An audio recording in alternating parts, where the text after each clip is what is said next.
Welcome back to another edition of Racing World. Well, we went to Laguna and we came home again, all in the space of 4 days. It was a whirlwind trip, but very, very beneficial. We gathered a lot of footage up there for the Kiwis Born to Fly 3 documentary that'll screen in New Zealand in the early part of 2026. Still got a lot of production to go on that yet. We've done quite a lot of the domestic stuff, and we've done all the stuff relating to INDYCAR, but INSMA is our next target, and we'll be in Atlanta in October for that, and then well and truly into the post-production. But for this weekend, our main focus was around the Kiwi drivers that were there, not so much the INDYCAR drivers, but the INDY NXT drivers, Liam Sceats and Callum Hedge, and then another Kiwi involved in the INDY NXT series, Billy Fraser. So it was good to catch up with them, and as I said, we captured a lot of footage for that documentary, so very proud of that. Had a great time doing it as well. Big shout out once again to my brother Greg Turner for helping enable us to make that whirlwind trip. Without that support, we wouldn't have been able to do it because it wasn't something that we'd initially forecast into the planning of the documentary. There were, of course, a few hiccups along the way, apart from 2 extremely rough flights, and didn't really enjoy those too much. But some of the gear that we used for making the podcast show, thankfully not the documentary show, suffered some damage on the way up. I don't know whether it was baggage handling or any of those things. But anyway, it happened, and it wasn't until we went to put the show together that we realised that we'd had a bit of a problem with it. So I'm including a couple of the links that we did do just to prove that we were there, because sometimes people wonder whether we are or we aren't. So whilst the audio is a little bit poor quality, you'll get the general idea, and we'll crank on into it, and then I'll supplement it with bits in between, just so that you've got the full flavour of the event. But anyway, here we go, Laguna edition of Racing World. Welcome to another edition of Racing World. Here we are, Mighty Laguna Raceway in Southern California. What a great facility this is. But then there's a lot of things that go with it, including the fog, all of that, lots of tech. Just wrapping up a couple of things from our last show. First of all, we were talking about the calendar. I want to stress that it's pending still. INDYCAR have not released a calendar for 2026 yet. We think that Ireland will go, almost certainly will, but we think that maybe this is down over Toronto. We know that Arlington and Texas is in street course, designed by Kiwi Tony Coffin, and that is going to be a fast track. The rest of the calendar we know is published at this stage. We'd expect traditionally INDYCAR to announce that in the next few weeks. But looking back here at Laguna, the big thing, of course, is Friday afternoon, practice, low grip here. Very, very low grip. Cars go off course very easy, bring a lot of rubbish back onto the track.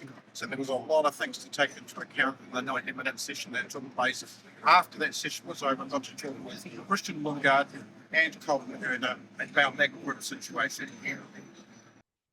David? Yeah, just a question for both of you, really. What we've seen in the support categories, and we saw it in that session as well, is if you drop a wheel off the edge of the track, the surface tends to drop away in the gravel. Is that enough to kind of pull you right off the racing line or off the track? Yeah, I mean, I think the track's very known for that, right? If you do dip a wheel in, the next 5-6 cars that come by are going to have a tough time going into the next corner. Just from the dirt that's on the track. But I do feel like it's a lot lower grip this year than it was last year. And I think we saw a lot more mistakes from different drivers due to that. Oh, someone's off. Exactly what I was talking about. But I think a lot of us are going to make mistakes this weekend because we're trying to squeeze everything out of it. And it seems to be a little bit lower grip and just more penalizing this year. And then just quickly, Colton, what we've also seen is the introduction of more stringent track limits here, particularly pit in. Does that make it more difficult coming into the pit lane particularly? No, I think it's pretty straightforward, and we all kind of decided what was best. I think it was pretty unanimous on the decision to do this. Like, we all agreed pretty heavily to go the direction that we did. So yeah, it's straightforward. Well, hopefully you get the idea there anyway. Practice on the Friday was quite interesting. There was certainly a low grip scenario around the track for everyone that was out there. And then, as we mentioned in those interviews there with Colton and Christian Lundgaard, is the fact that, you drop a wheel off the edge of the track and you bring so much junk back onto the track. But that's the nature of Laguna. That's what makes Laguna kind of what it is. But it's such a demanding circuit, uphill, downhill, a lot of gradient rise in it. And of course, pit lane is not on the level either. So depending where your car is in pit lane will vary on whether you're on an upward slant or even a downward slant. There's very little level space there. But Friday was a good start to the whole thing. Very pleasant temperatures, quite comfortable. But as we alluded to there, fog was going to be the issue. And we saw that first come up on Saturday morning when things were delayed due to the fact that they couldn't fly a medical helicopter in at all. They ended up shuffling around some of the order of the day, and the fog took quite a long time to clear. I've had that happen at Laguna before. It's very common along the coastline of Southern California. Nothing new. It's just one of those things. It's the hot air meeting the cold air, as they say. But we got into qualifying in the afternoon, and it was none other than Alex Palau that topped the timesheet sheet again. It was a fast and furious qualifying. Dixon was one of the big losers in qualifying, actually, putting him much more towards the rear of the field. Penske car's shown a little bit of promise, but really, this was just all the hallmarks of another masterclass performance from Alex Palau. How the car feels. I think last year already changed a little bit, but it was like still, I would say, just a second off, maybe a bit less, and we're able to still carry a lot of speed on slow speed corners. While today or this weekend, it just feels like the track lost a ton of grip. There's like different patches in like 2, 3, and just low speed in general, which it's honestly good. Like it's still super fast. It's still a super cool track, but it's making it more challenging. I think it's going to open up different lines in the race, and hopefully we're going to see lots of overtakes. A super confident Alex Palau there, but alongside him, the championship contender, and really now the only championship contender at this stage, was Pato O'Ward, and he was starting right on that front row with him. So if you had to take the championship to the man that's been dominating all season, there's no better way of doing that. So there was no more obvious question for me to ask Pato O'Ward than, what's it like being on that front row alongside the championship contender?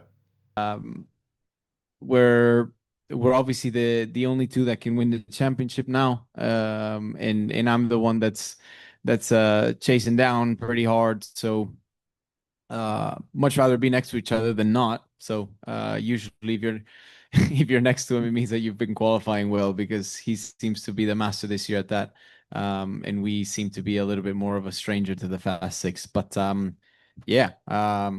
Fast Six record this year is pretty good. We've only got 2, and we've got a pole in a second. So we'll see what we can continue, knocking off this year. Well, the fan base for Pato, certainly Southern California, without a doubt, just massive. Just everywhere we went, there was people just wanting to see Pato, queues and queues outside his motorhome every single day. Great support from a lot of his sponsors there as well. Mission Foods, who make corn chips and tortillas and various other things. Big supporter of O'Ward and the McLaren team as well. So, great sort of vibe for him, but it all came down to the race that was going to happen on Sunday. But before that, we had the Indy NXT race to happen. There was also then the rescheduling of the Sunday morning traditional warm-up for INDYCAR, and that was pushed to later in the afternoon on Saturday afternoon. Reason being, fog yet again. The prediction was the fact that the fog was going to come in just as it had on Saturday, and sure enough it did. So the morning warm-up was held in the afternoon and became an afternoon warm-up. Made it a little bit hard for a lot of the cars that had gone off during qualifying and practice, but that's the nature of the beast, and we got into that later in the day. No real events that happened in that. Indy NXT, however, great performance from both the Kiwis in this one. Callum Hedge starting 5th, finishing 5th. That was a good solid drive. And then Liam Sceats making up some really good roads in that one. Dropped a little bit mid-race, came back again, ended up finishing 8th and become the fastest mover of the race, past the most number of cars, and he really drove a great race. Now, I had the chance to catch up with him and was there when he got the fastest mover trophy. Again, it's one of our clips that kind of suffered a bit of damage from our equipment thing, but you really do have to hear from Liam Sceats. Well, my mate, Liam, congratulations. Biggest mover in the race. All of it happened in that very first turn.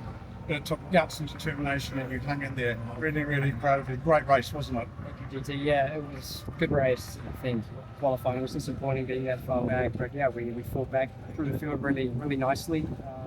Middle to end of the race, we we dropped a few spots, sort of mistake of mine, and then pushed forward, sort of back towards the top 10. So I'm really stoked, to be honest. Well, it's a great thing. At least we've got some hardware, and there's still another race to go tomorrow. For people in New Zealand who are watching this, I've said it time and time again, keep your eye on this guy. He deserves our support. There's a lot of great backers on this car, but it could do with some more. And Liam's open all hours, as they say. Well done, buddy. Well done. Liam's certainly doing a great job this year. Limited campaign. I can't stress again how hard it is for these guys. This is, the best open wheel racing series in North America and in doubt, maybe even the world. Sure, it rivals Formula One at times, but this is hard stuff. And these young Kiwis like Callum and Liam in this instance, just doing a great job. And, Liam's been out there getting money to get his campaign going all year and deserves a lot of support, as does Callum and anyone else that follows in their footsteps, like Jacob Douglas, Sebastian Manson. There are more to come, and that's a great thing for New Zealand, and we should be extremely proud of them. We tend to forget just how difficult it is. I spoke to a colleague of mine from INDYCAR, and we were going back through the record books, if you like. And prior to Hunter McElroy, who was in Indy NXT a few years back, you have to go back all the way to 2009 when there was the last influx of Kiwis, and that was Wade Cunningham, Matthew Hamilton was there, Johnny Reid was there very briefly as well. Christine Orr did a test there, but at the end of the day, Wade Cunningham was the number one Indy NXT or Indy Lights driver as it was then, representing New Zealand, and that's 2009. So it's a long time since we've had these New Zealanders up in the Indy NXT campaign, and both Liam and Callum doing a great job. And I think that we'll see great things from them next year. You're starting to see from Callum the progress of year 2. And I think if Liam can get a full-time drive next year rather than a limited campaign, that's going to make a lot of difference. Anyway, as we'd talked about, the fog played its part again on Sunday morning, on race day morning, and the Indy NXT race was deferred till later in the day. It was to then happen at 4:30 rather than the scheduled 10 o'clock, and INDYCAR rolled out onto the track first. I will say at this point there was a lot of confusion, not only for the teams, but certainly for the public about what was going on. No one seemed to know. There was a very limited amount of information that went around the track, which, quite frankly, I actually found quite disappointing because fans didn't know what was going on. Some were leaving. They just had no idea. So I think whilst there was a fantastic crowd at Laguna, the PA services and the communication methods were very poor. And as a fan, when you're paying money to go in through the gate, that's something that, the public deserve to be informed.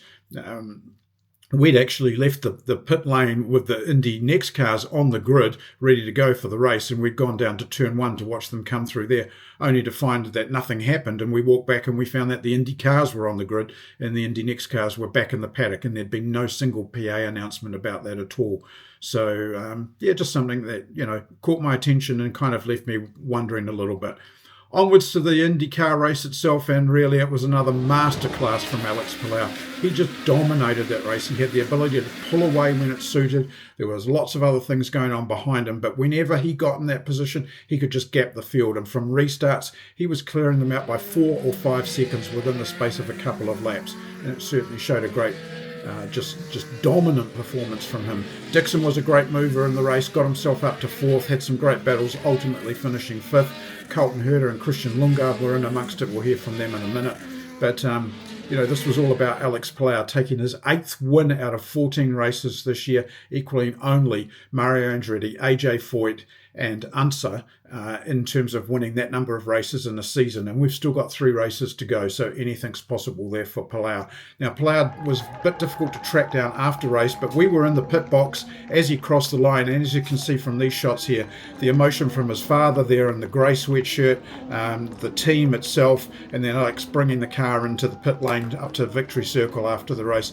It was another great performance from the Chip Ganassi racing team. Absolutely no doubt about that.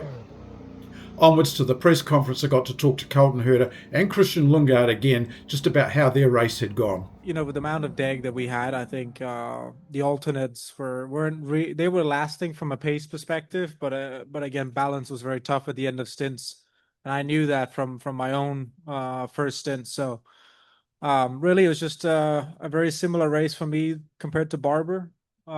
Used the undercut and attack, and it obviously it worked. And I knew I had to surprise him, so I did it into 11 instead of waiting for the main straight. But always fun racing. Yeah, it was fun. And at the end of the race too, I think it was I kept him on his toes at the end, and unfortunately he got behind me in that pit exchange. But it's fun when you get to race here, when you have deck like we did, and it opens up lines and allows more raceability.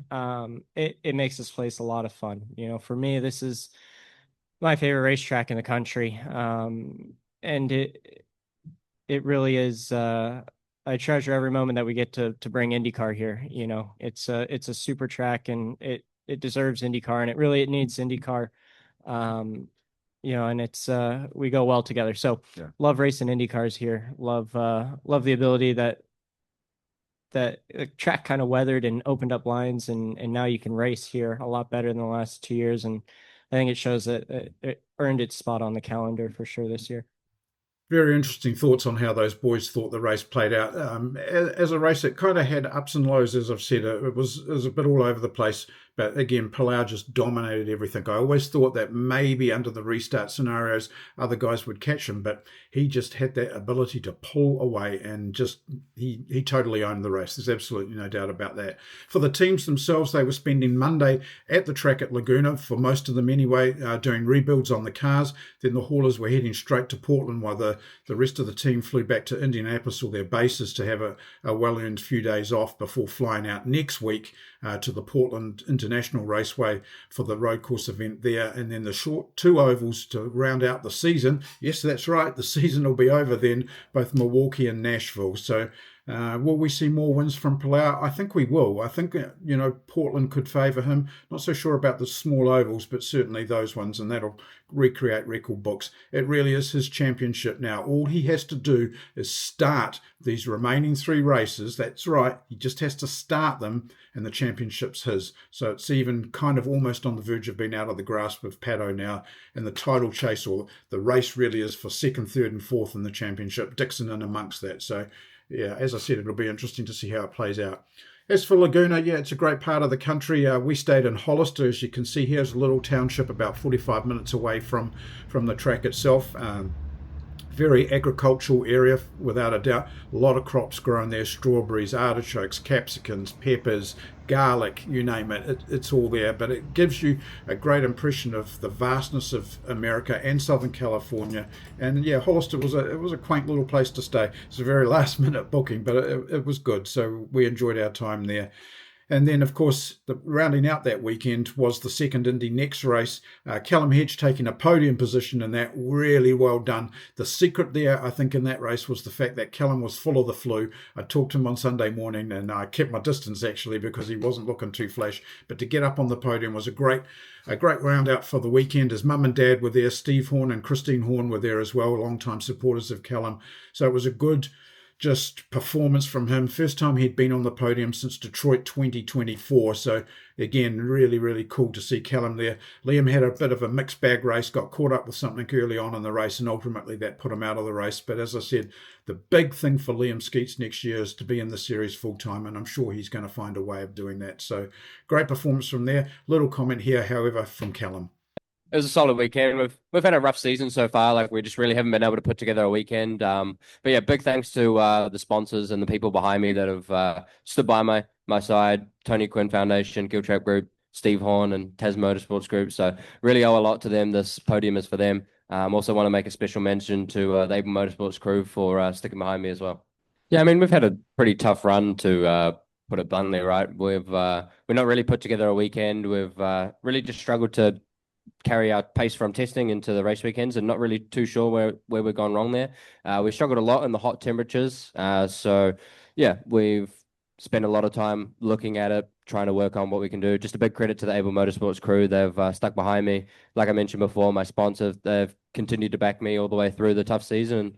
Got a podium today. Obviously, it was sort of helped out by the 2 in front of me coming together. But yeah, big credit, big thanks to all the guys for sticking behind me, and see if we can push on for the last few races of the year. It's always great to see a Kiwi in one of those press conferences. I enjoy that moment even more so when I'm there. That's it's a great reward. So that pretty much ended our quick trip to Laguna. Onwards now with more of the production for Kiwis Born to Fly 3. Want to really make this one that counts, and there's a lot going into it. It'll be the longest duration documentary we've made as well, and full of insight and a lot of other things which will tip you off once they're in the bag. But we got some great footage over that weekend and enjoyed doing that. If you haven't seen Kiwis Born to Fly 2, it's got one more screening on TV3 this weekend if you live in New Zealand. CRC Motorsport, 2 p.m. Sunday, August the 2nd. You'll be able to catch it there on free-to-air television, so there's no excuse to not being able to watch that. Some people call it a sexy industry. To make a mark in the world of competitive motorsport, excellence is required. There can be no shortcuts. A box says Dodson on it. There's a certain expectation of the parts that are in that box. There are Kiwi companies that are totally committed to being the best they can be. They're extremely proud of what they do each day. Dedicated, passionate, determined, but half a world away. It is a challenge. Presenting innovative solutions for the auto industry. And then on top of it, to add motorsport to that and for car enthusiasts, I mean, what's not to like? New Zealanders continuing our proud motorsport heritage. To compete at a world level from so far away and be recognised as having some of the best products in the world, that's pretty special. Kiwis Born to Fly 2 coming soon. As I said to the people who have written in, really appreciated the comments last week. It was great to get those comments and the follow-ups we were able to do. If you didn't hear them clearly enough early on, I'll reiterate that. The calendar from INDYCAR is not set yet. They haven't done it. Iowa almost certainly will go, but not confirmed. Toronto could go, and it's due to the development around that area. Now, it may be back, it may take a year off, don't know, but let's just assume that that's not on the calendar next year. New additions, Arlington, as you may have heard, and then there's this underlining rumor that kept coming up all weekend in Monterey, and that was the fact that Mexico may be in. I'm assuming it's the Mexican Grand Prix track, pretty much like NASCAR went to this year, in which case suddenly we're going to announce that into the calendar. There was talk of the fact that it would have been announced last weekend, and it didn't, so let's just wait and see. So there's plenty still to come there. Really valued those questions, as I said, and the comments, so just keep them coming, and I'll endeavour to answer them for you wherever we can. Speaking just quickly of NASCAR, of course, they dropped a big bombshell, but a great bombshell, and they've nailed the publicity and the fact that there are no more Chicago street race, so that's a shame for SVG, but we're going to see a race on an airport, a naval base in San Diego next season, and that'll be a great event. They're certainly nailing the way they do their publicity campaigns at the moment, and maybe INDYCAR needs to take a little bit of notice of that. It's just me being overly critical, but NASCAR, well done on that one. Sorry for this sort of semi-messed up show this week, but we wanted to capture as much as we could. We had a few dramas, obviously. It's a lot to do in 4 days. But as I said, I'm very, very excited about the footage we got for the documentary. And we'll have more for you from Portland event in a week or so's time.